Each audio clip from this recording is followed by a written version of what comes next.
Assalamualaikum warahmatullahi wabarakatuh. Eh, Pada seluruh masyarakat Indonesia, saya minta maaf sebelumnya dan mohon keikhlasannya.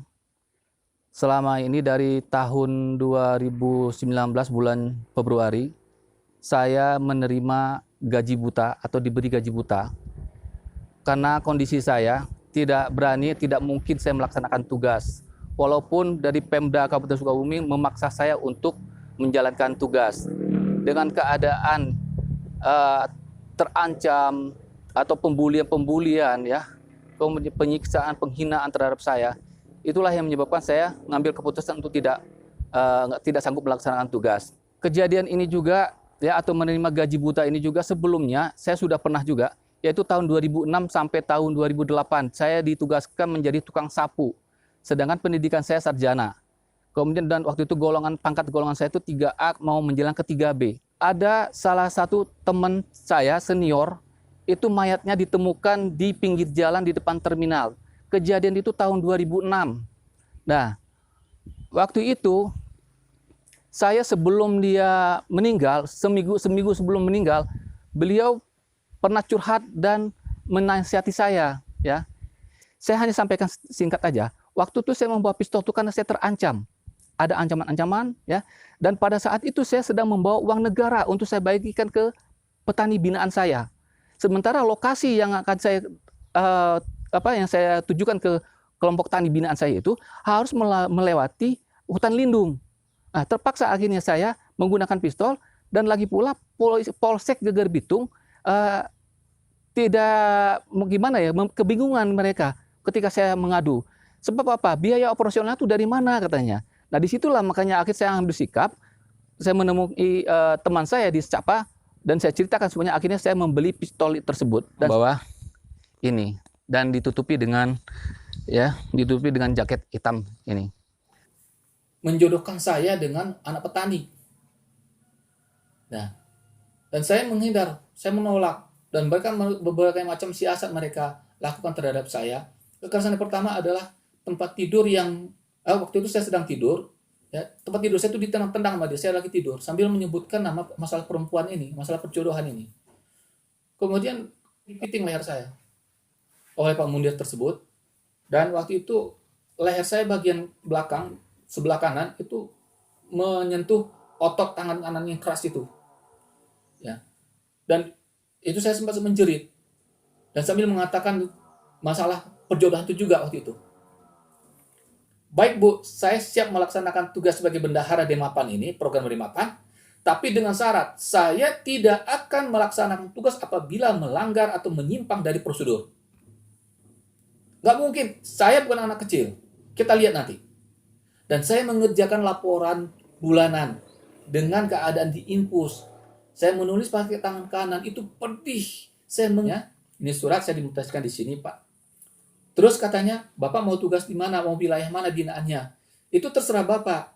Kenapa? Saya mutasi aja tanpa dikonfirmasi, tiba-tiba udah ada SK-nya aja. Makanya saya terserah Bapak, Pak. Kan saya menerima mutasi juga secara tiba-tiba begini. Itu kan berarti ya, silakan aja, Pak. Yang penting bagi saya, Bapak harus ketahui bahwa orang tua saya sedang kritis. Saya sedang merawat orang tua saya yang perempuan lumpuh total. Papa saya pikun dan stroke. Ternyata saya ditugaskan di wilayah binaan yang paling jauh di antara petugas-petugas yang lain. 2 jam perjalanan dari rumah ke wilayah binaan. Dan itu saya jalankan. Tugas di Surabaya, saya pulang ke Sukabumi, lalu saya mengecek alat ini di gudang kantor tersebut. Dan pada saat saya periksa, ternyata alat ini dimasukin sampah. Nah, sampah ini ke dalam tabung ini. Padahal ini kan tabung ini untuk daun teh yang nanti kan diseduh. Sampah itu terdiri dari batu kerikil, pasir, kemudian kain lap yang sudah rusak, sudah lapuk, kemudian sapu lidi yang sudah pendek, udah nggak digunakan lagi, banyak di dalamnya, daun-daun kering, kemudian sandal jepit juga di dalamnya ini ada, kemudian bau Saya nggak tahu bahwa apa itu. Akhirnya kan mengatakan dia menceritakan yang dipitnah karena dia disudutkan sama orang Pemda. Oknum aparat Pemda dilaporkan, dituduh.